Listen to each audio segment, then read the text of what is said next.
the foods that you want to eat, which are going to do you the best good, which are going to help you to avoid taking in too many free radicals. Now, a free radical is the opposite of an antioxidant.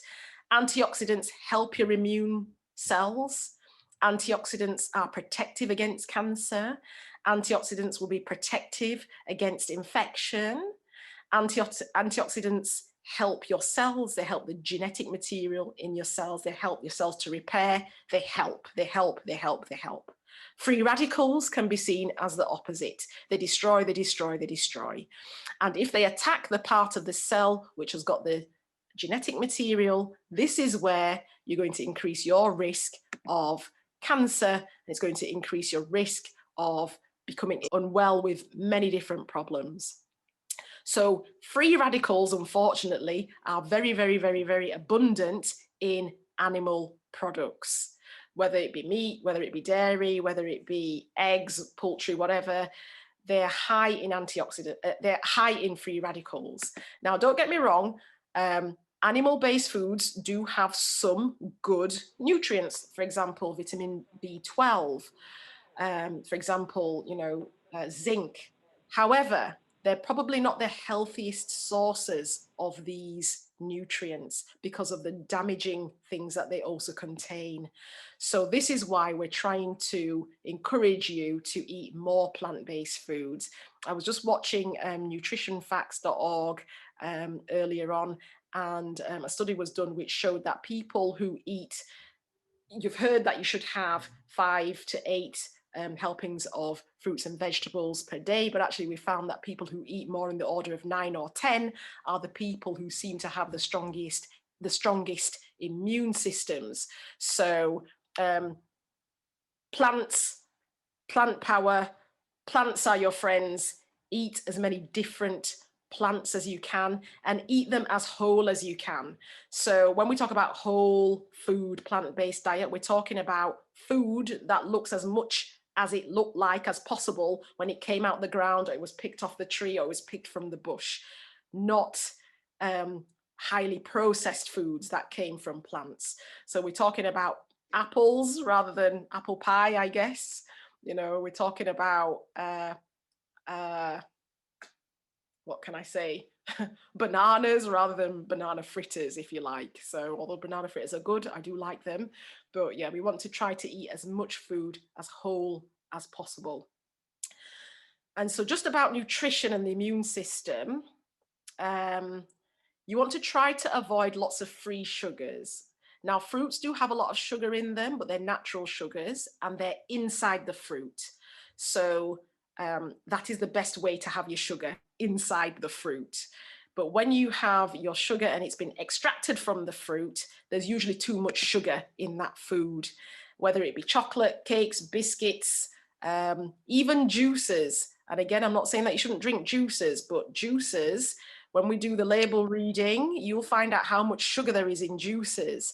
And unfortunately, free sugars decrease your immune function. They decrease the white blood cell function, especially those natural killer cells. They decrease the numbers.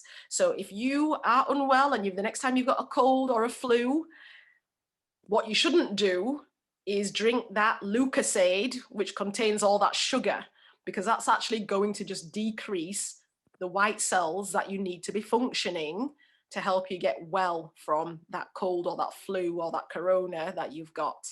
So you want to avoid free sugars. You want to avoid free oils. So excessive fatty foods, you want to avoid those. Now, I was just reading yesterday, actually, they did a trial on mice to look at what happened to mice when they fed them lots of fat. Now, this fat that they fed them, actually, it was lard, so it wasn't even a healthy fat. But when they fed these mice lard, a lot of them started to die of overwhelming sepsis. Why? Because their immune systems were damaged, basically. And so excessive oils, excessive fatty foods, not good for the immune system. And many of us out here, we are eating animal foods. And if we are eating animal foods, my advice to us all is to decrease as much as possible and replace with plant foods that you like and which are going to be far more healthier for you. So these are nuts, grains, vegetables, fruits, and we're talking about whole grains. So these are the foods that we want to replace. Moving on, because the time is short. Exercise.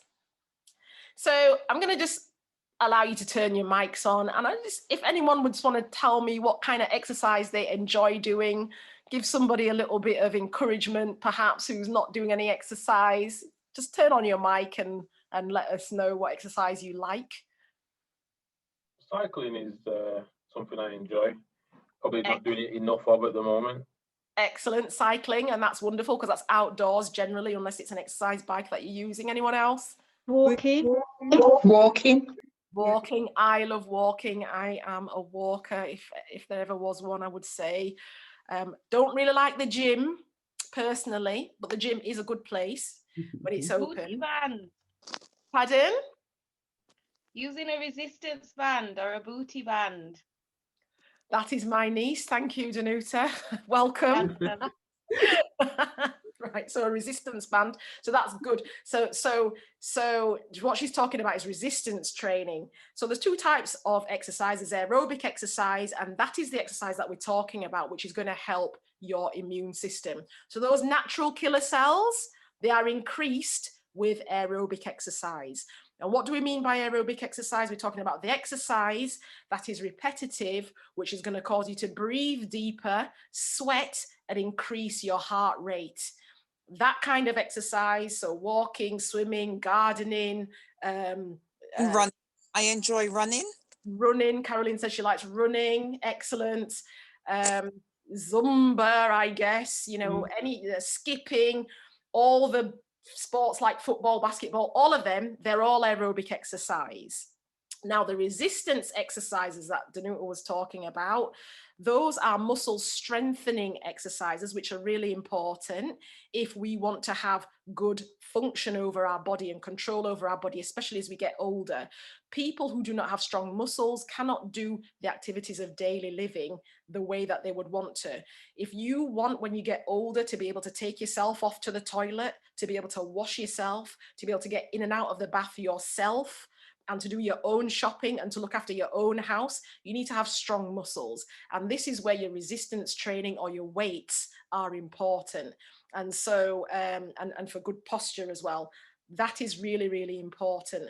But if we're talking about immune function, and if we're talking about how to decrease our risk of cancer and our risk of heart disease and diabetes and obesity and all of these things, then it's aerobic exercise that we're actually talking about. And aerobic exercise is really important. In fact, a study, the Journal of American Medical Association published a study which showed that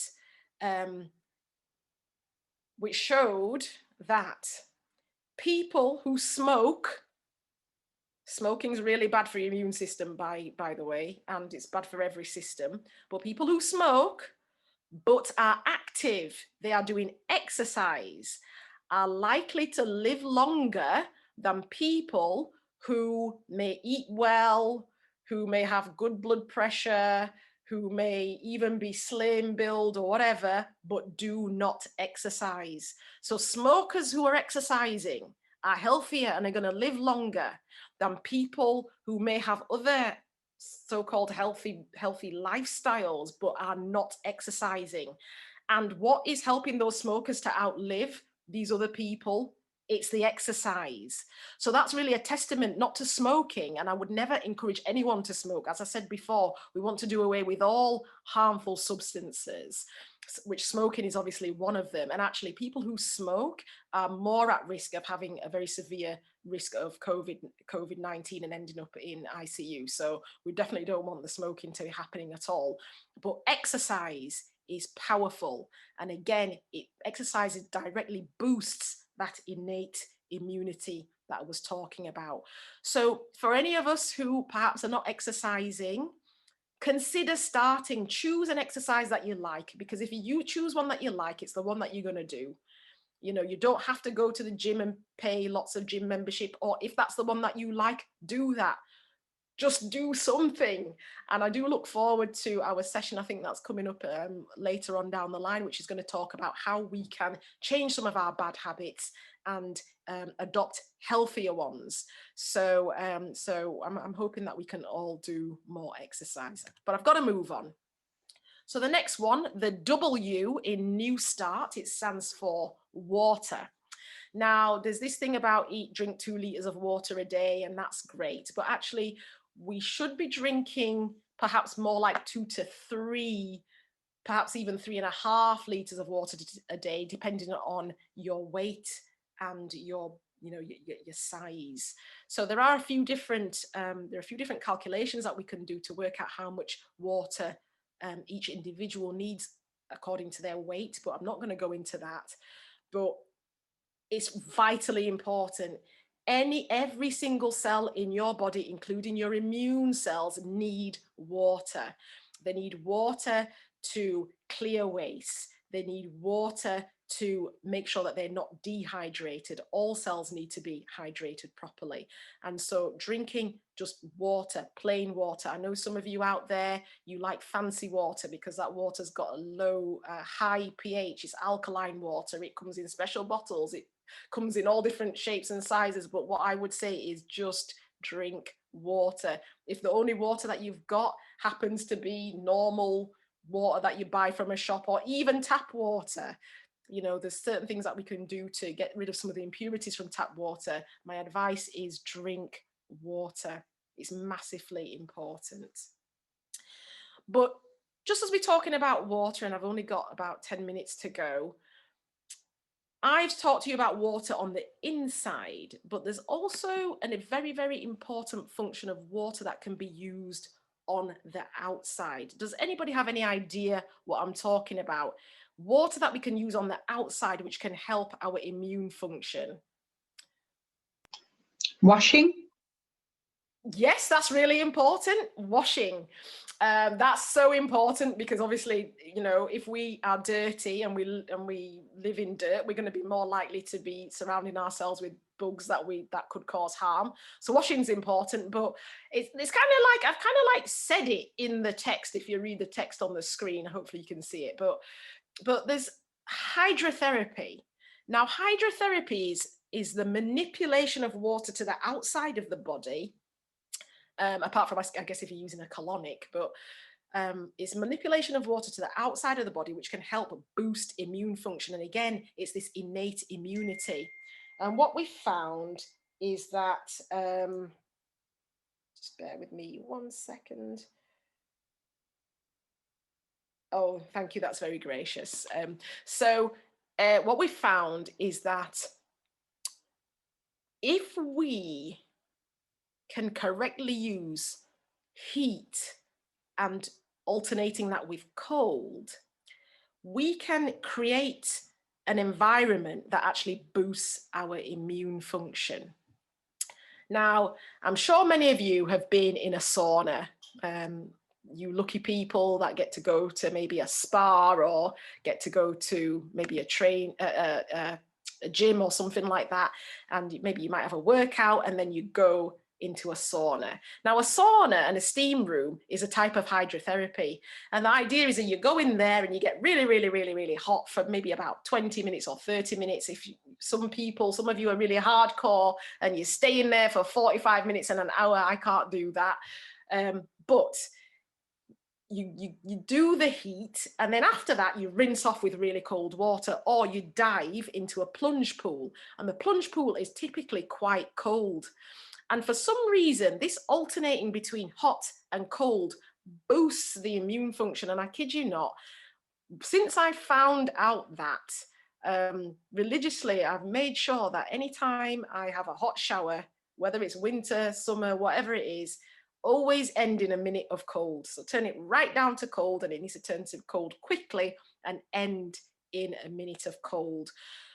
And that is useful. But there are other situations where you can actually, in your own home, and Gary, I don't know if there's ever going to be time for this, but if anybody wants to know, perhaps could arrange to do a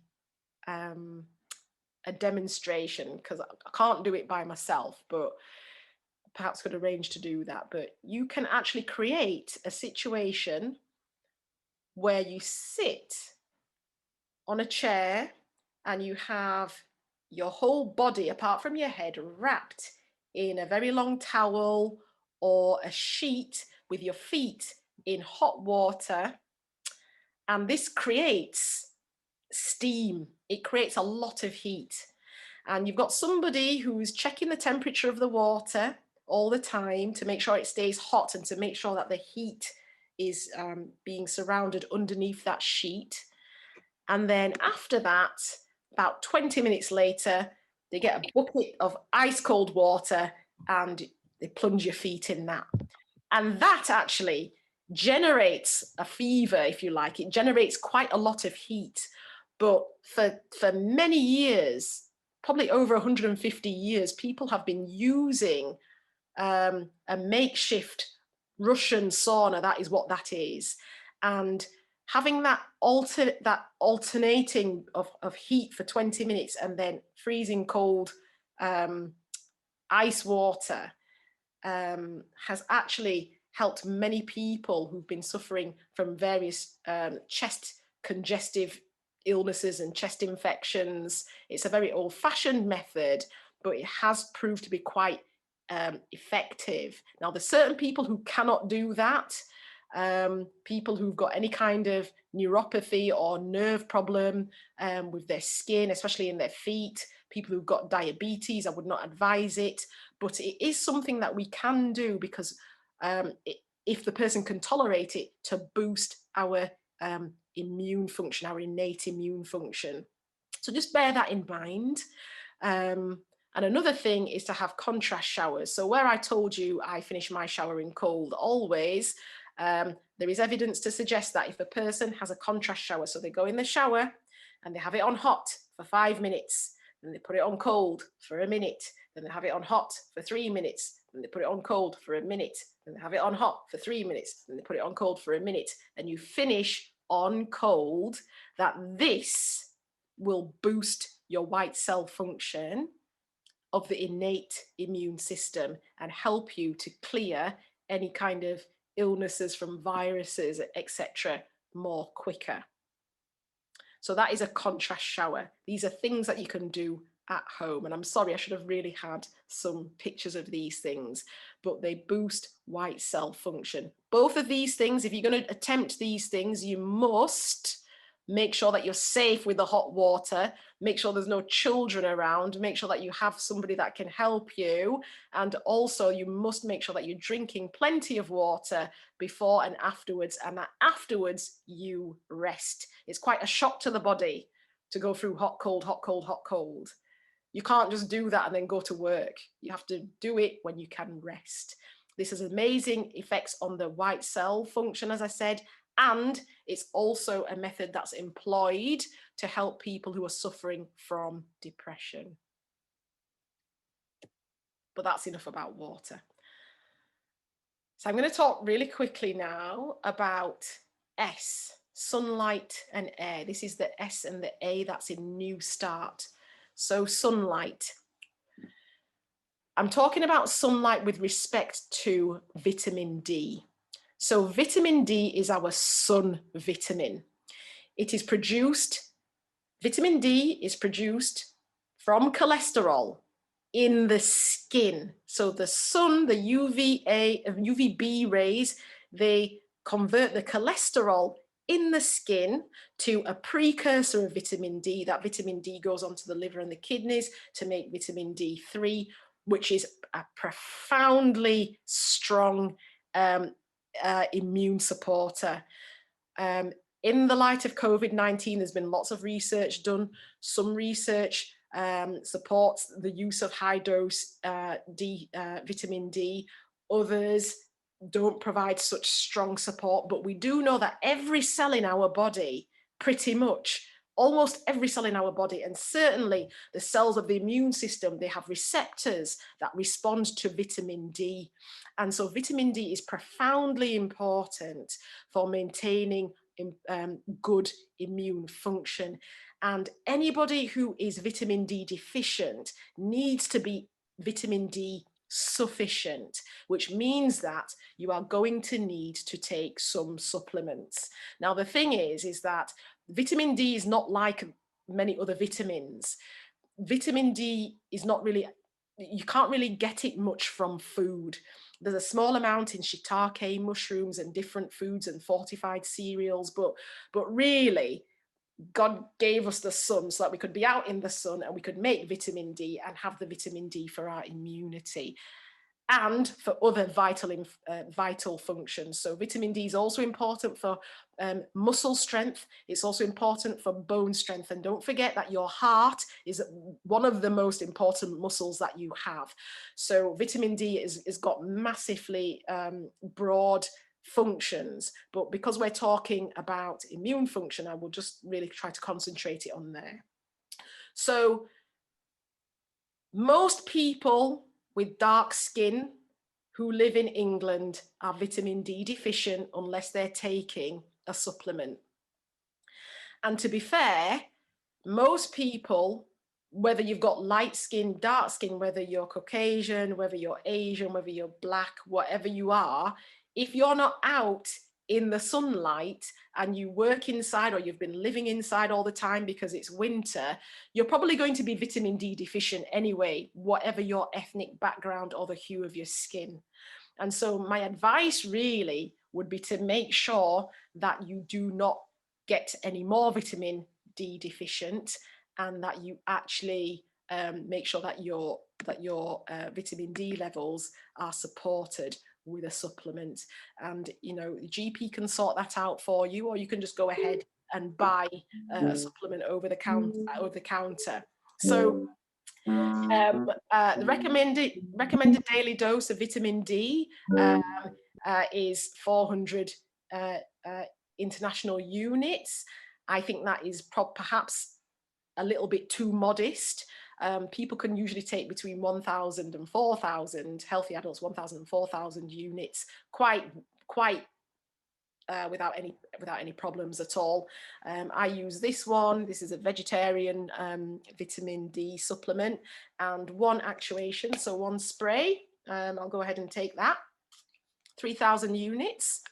That's all I need for one day.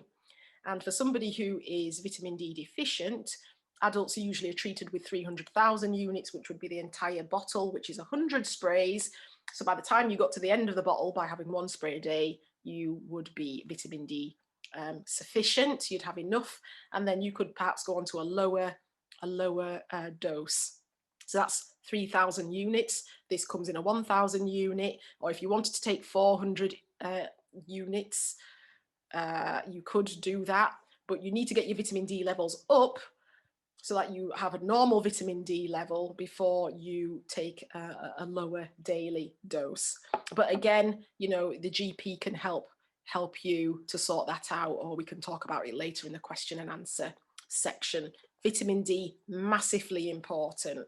So please consider, you know, taking a vitamin D supplement if you're not already taking one, or if you know from a blood test that your vitamin D levels are low. And again, the GPs, they don't really like to do blood tests for vitamin D because it's a bit expensive, but it might be necessary for some of you, and that's something that your GP can sort out for you. Okay, so that's sunlight and vitamin D. Air. Fresh air is massively important. So for those of you who want to do your outdoor exercise, cycling and walking and football or whatever you're doing is really important, but you want to be making sure that the air that you're breathing is fresh air.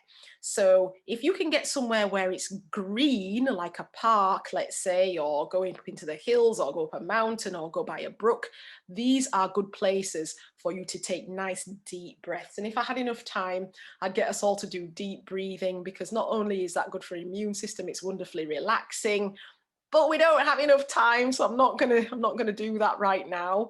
But deep breathing is massively important.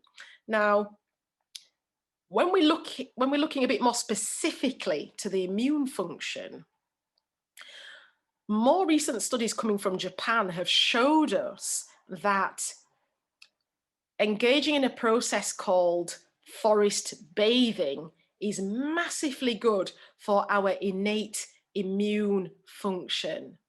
So what is forest bathing? Does that mean I'm going to go and take a bath in a forest? No.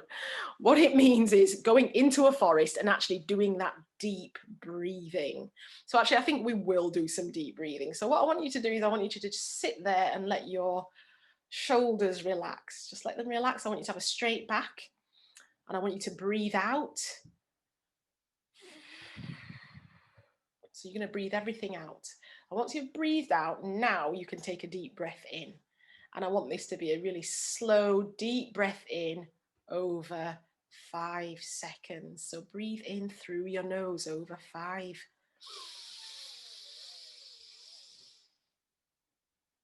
Then hold it.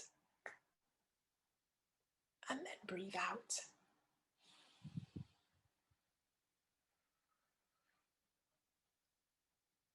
And then breathe in.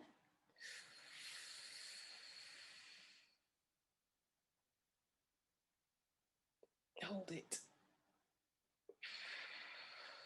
And breathe out. And just do a few more of those breaths. Honestly, it's a treat for yourself. I feel so good after I've done deep breaths. But if you do breathing like that in any area where there's forestry, where there's eucalyptus trees, where there's cedars, there's a few other trees as well. But we find that trees they emit negative ions, and these negative ions, they will help our lung function, but certainly eucalyptus trees and pine trees, that's the other one, pine trees, they actually stimulate your natural killer cells, those NK cells, which are going to protect you from cancers, which are going to help fight invaders like bacteria and viruses. Breathing in this air, which contains pine trees and the emissions that the pine trees give, the emissions that the eucalyptus trees give you, they've actually studied this, they've actually measured natural killer cell function and quantity and found that it's higher in people who do this.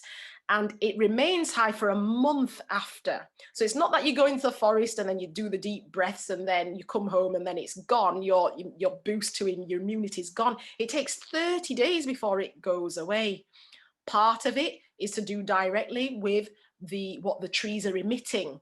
Those fragrances, the eucalyptus and the pine and the cedar, those chemicals are directly boosting our natural killer cells. But also being in the country and being in nature also decreases your cortisol level, which is a stress hormone, and stress hormones decrease your natural killer cells. So that means having stress is going to cause a problem to your immunity. So if you can do something that decreases those stress hormones a little bit, that's going to help boost your immunity. And actually going out for a walk, doing this forest bathing, being in nature, being in green areas, peaceful green areas, through getting rid of a bit of stress. The stress is killing our immunity and also exposing us to these plant chemicals which directly increase our natural killer cell function. And the same is true as well, actually, of the inhalation of eucalyptus essential oil. There's the studies, I think, from China who are using it. It's not very common practice in the UK. Certainly not something I learned in medical school. You know, this is kind of in the area, in the scope of lifestyle practice and alternative therapies. But there is data there. There is evidence there. I think there's been, I'm not sure exactly how many trials there have been for eucalyptus oil, but there's been some quite good studies which show that eucalyptus oil, the inhalation of it, actually helps your immunity. It helps your innate immunity. So it's something that's really cheap. You can buy it, but be careful, because essential oils, They're not to be played with. They might be natural, but they're quite potent. They can cause skin burns. You shouldn't be ingesting these things. You're talking about 1 drop of oil. You know, if you use more than that, you can irritate your eyes, your skin. So even though I'm telling you this information, you have to be responsible in how you use these things. And I have to be responsible in telling you that as well. So so do be careful. But eucalyptus inhalation is quite a powerful thing. Okay, so we're moving on now to rest. This is the R in New Start. And I just have to say that we all need more rest. Or should I say busy people perhaps need more rest, because often busy people do not get rest. And I hold up my hands to this. I hold up my hands because I am the person who, you know, is, yeah, that's fine. I am the person who is going to be doing loads of nights and perhaps not sleeping very well during the day. And then when you get to the end of your nights, you found that you haven't slept much in perhaps 4 days. And this does put you at increased risk. And it has definitely put me at increased risk of illnesses because of impaired immunity. Sleep deprivation impairs your immunity, impairs my immunity, you know, straight up. It's without a doubt. And maybe many of you can attest to that. But sleeping for enough hours, around about 7 to 8 hours in the dark, and going to bed early enough releases all kinds of important hormones, but one of them is melatonin. And this melatonin is absolutely vital for our immune function. It's a really important antioxidant. And when we don't go to bed early enough, and when we don't rest for long enough, we are going to be deficient in this, and our immune systems will definitely be at peril. But I do believe we're having a session on rest, so you'll learn more about that throughout the series. But you know, just bear that in mind. Getting to bed early.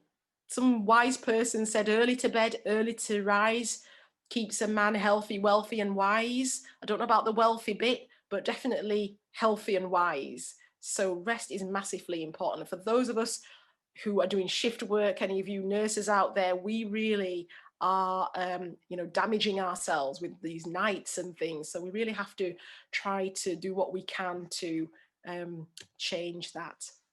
And finally, I'm just going to very, very briefly look at this area of temperance and trust. So as I said before, temperance really is avoiding all of the harmful things, smoking, alcohol, drugs, all of these things, not being dependent on anything. People say, well, we should drink alcohol in moderation. But actually, as far as your immune system is concerned, and as far as COVID-19 is concerned, it tends to replicate more in the presence of alcohol. So you don't really want to be having lots of alcohol on board if you are trying to not get COVID-19. That's the first thing. But also, it's very difficult to be very moderate and taking a substance moderately when that substance is addictive, which alcohol is. So once you have a bit of alcohol, you're more likely to have more, because that's the nature of that's the nature of what alcohol is. The best way to check alcohol consumption is to not have any alcohol consumption. And this is, and the World Health Organization is very aware of this. And this is why they will never say that it's okay for you to drink this amount and then drive. They'll always say, don't drink and drive, because we know that once you start drinking alcohol, you're more likely to drink more and more and more and more. It's just the nature of the beast. So we want to try to get these out of our system as much as possible. We want to surrender our unhealthy appetites and our desires. And finally, the benefits of faith. So as I said to you before, so the last T in New Start stands for trust. So we're talking about trusting in God, trusting in a divine power, trusting in a higher power, having faith. And there are many scientists out there who perhaps don't have a faith, or they may be agnostic, or they may be atheist actually, who've studied this area and found that actually faith is having a positive effect on people's health. There've certainly been over 6,000 studies published since the year 2000 that just are looking at the benefits of prayer and forgiveness on health. But just a couple that I'll share with you really quickly before I close. There was this one study that has been cited by Bird in 1998, where in San Francisco, there were, I think, about 400 patients who were all cardiac or heart patients, who basically were randomized to two groups. One group, people prayed for them, and the other group, people didn't pray for them. And it was interesting to see that the group of people who were prayed for had less need for antibiotics. They had less episodes of pneumonia. They had less congestive cardiac failure, and there were less episodes of cardiac arrest. And that's interesting because all of these people had heart problems. But for some reason, the people who received prayer tended to do better. And those patients weren't praying for themselves. Somebody else was praying for them. So that's just something interesting for you to bear in mind. And I found this also interesting. 2007, Koenig, he cites studies that have been done on religion and the remission of depression in medical patients. And he found that patients who attended religious services and who were engaged in religious activities tended to get better quicker. That's what it means by shorter time to remission. The kinds of things they were doing were things like Bible studies and having intrinsic religiosity, i.e. faith. It means that they were actually believing in the things that they were doing. They weren't just doing them, they were believing in them. And for some reason, this belief, this connection, this faith was helping them to get better from their depression. And I think a lot of these patients, they were medical patients, so they also had, I think they were in with heart failure in that study. So they were getting better quicker. So what I would say to you, and I'm in no means going to preach at anyone or Bible bash anyone, but I would say that if you have never thought about the importance of faith in your health, it might be an idea to maybe think about it and consider, am I perhaps missing out on benefits to my health that I could get if I perhaps explored the spiritual side a bit more deeply? And finally, I'm just going to leave you with some words of encouragement. I happen to be a Christian, so I use the Bible, and I found that there's quite a lot of encouragement in it, and I just would like to share some encouragement with yourself. So these are just two texts from the Bible with regards to health. And some of you may think, oh man, you know, what you said, Judith, I can't be doing exercise. I can't be eating loads of plants. My own dad calls it rabbit food, bless him. I can't be eating that. You know, how am I going to get rid of all these bad habits and things? And because we're talking about faith and because we're talking about spirituality, what I would like to say is that I hope that you can perhaps find some encouragement that God can and will help you. He will help you. And these words say such a thing. It says, fear not, for I am with you. Be not dismayed, for I am your God. I will strengthen you. Yes, I will help you. Yes, I will uphold you with my righteous right hand. And that's a promise for anyone who wants to take it. You may have some encouragement from that promise. And finally, absolutely finally, another one of my favorite passages in the Bible with regards to health is this one taken from 3 John, and it's verse 2, and it says, beloved, that's all of us, I wish above all things that you may prosper and be in good health, even as your soul prospers.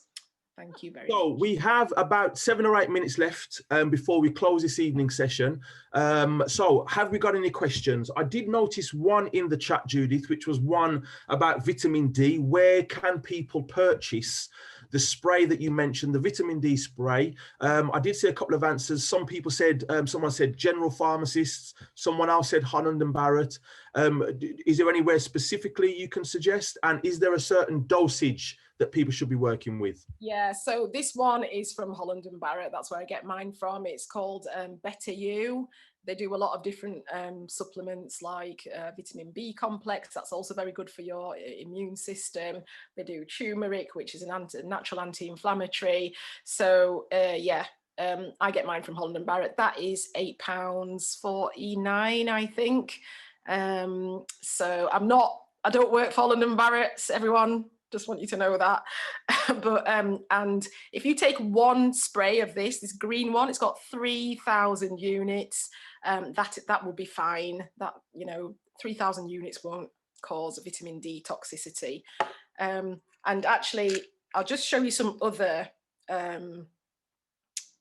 things for the immune system as well. So this one, I didn't talk about it because there was just not enough time, but this one is called N-acetylcysteine.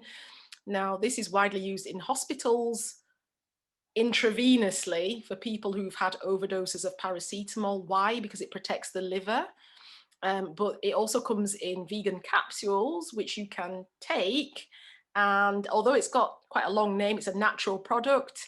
And this actually helps to boost an antioxidant in our bodies called glutathione. And they've done studies on this which show that actually it decreases people's risk of becoming unwell with the flu. So N-acetylcysteine, you can And see it there. if you can put that in the chat for us, Judith, please, just when you finish this little bit, if you could just type that into the chat. Someone's asked how you spell it. So if you could type it in, that'd be great. Yep. I shall. And then the other thing is zinc. So you've probably heard a lot about zinc and, COVID-19 and stuff. I don't want to go too much into COVID-19, but what I will say is that there've been lots of studies. I think there's been 13 randomized controls trials that have been done on zinc. And it's shown that zinc, especially zinc lozenges, now these are not lozenges, but zinc lozenges taken in the correct way can definitely help to decrease your severity and the length of just even a common cold, and also flu as well. So I'm just sharing these with you because this is what I take. You don't have to take any of these things, but I think that they are helpful. And so for the two lucky people who are winning the Holland and Barrett vouchers, you can purchase all of those things from Holland and Barrett. And I will go ahead and write how to spell N-acetylcysteine in the chat. Now, a few minutes left. Does anybody else would like to ask a question of Dr. Judith while we've got her here? So we've got one coming up in the chat. It says, are zinc and magnesium tablets okay to take? Well, I know Judith just said about zinc, the zinc tablets. I take them myself, the zinc tablets. So magnesium, zinc and magnesium. Judith, are they okay to take? Yeah, magnesium is quite a good thing to take, actually. Some people also attest that it helps the mood for depression. I'm not certain with regards to the specific immune function properties of magnesium. I think it's for other reasons, but yeah, they're available in health food shops and they're fine. But also, there's dietary sources of magnesium. So chia seeds, for example, is a good source of magnesium. And what I would do, even though I've shown you these supplements, because they're good for immune health, I think what we should be doing is also trying to get a lot of these nutrients from our food. You cannot get vitamin D from your food really, but you certainly can get a lot of these other micronutrients from the correct foods. So, please do go ahead and make use of all these amazing foods that we've got out there. Okay, thank you. And bearing in mind, we're going to be talking about nutrition and food for the next 2 sessions. So plenty of information on food, and we just really don't want to downplay how important what we put in our system is. So please join us again for those sessions. Right, couple more before we finish. And we've talked about zinc. Someone's asking, would you recommend vitamin C in terms of assistance with our general health and boosting an immune system? We've then got another one which is saying about taking turmeric, I think, first thing in the morning on an empty stomach. Can you respond to that? So yes, those two then, Judith. Vitamin C and also anything about turmeric. Okay, so vitamin C, that's a really important antioxidant. And you can take vitamin C. Now, vitamin C is a water-soluble vitamin, which means that usually when you take vitamin C in a tablet, it's got quite high dosage, and you will not be able to store all of that. You will It will come out in the urine generally. So you can take vitamin C supplement. I tend to only take them if I've got a cold, really, to get a bit extra. But there's plenty of vitamin C in food, especially oranges, blackcurrant, strawberries, kiwis, any citrus fruits. So I would advise that you take it more from citrus fruits. But if you want to take vitamin C supplements, that's absolutely fine. And the other thing was turmeric. I wouldn't really advise you to take turmeric on an empty stomach, because it can affect the curcumin, I think that's inside it, which is the active ingredient, I believe, can affect your platelet stickiness and can cause gastric irritation. So a bit like aspirin. So you shouldn't really be taking turmeric and aspirin together, because they kind of work similarly. So so I would advise that you take it with food. Okay. Just to be on the safe side, yeah. So we're at 8:30, so we will close the session. If there's no more burning questions, if you've got any other questions, please bring them next week. It's a follow-on. It's a follow-on session, one after another. So all of the topics will still be valid, but we'll be going on to nutrition. So we'll be looking at what can we eat? What should we be eating? What are the benefits of plant-based diets? How can we look at the labels when we're shopping? And then the following week, we'll be looking at meal planning and also cooking demonstrations. So thank you for joining us this evening on Better Health 2. We're thankful for Dr. Judith for leading out in the way that you have. Apologies for my internet issues, but hopefully that hasn't detracted too much. And all being well, we look forward to seeing you again next Thursday evening for Better Health 2 at 7 o'clock.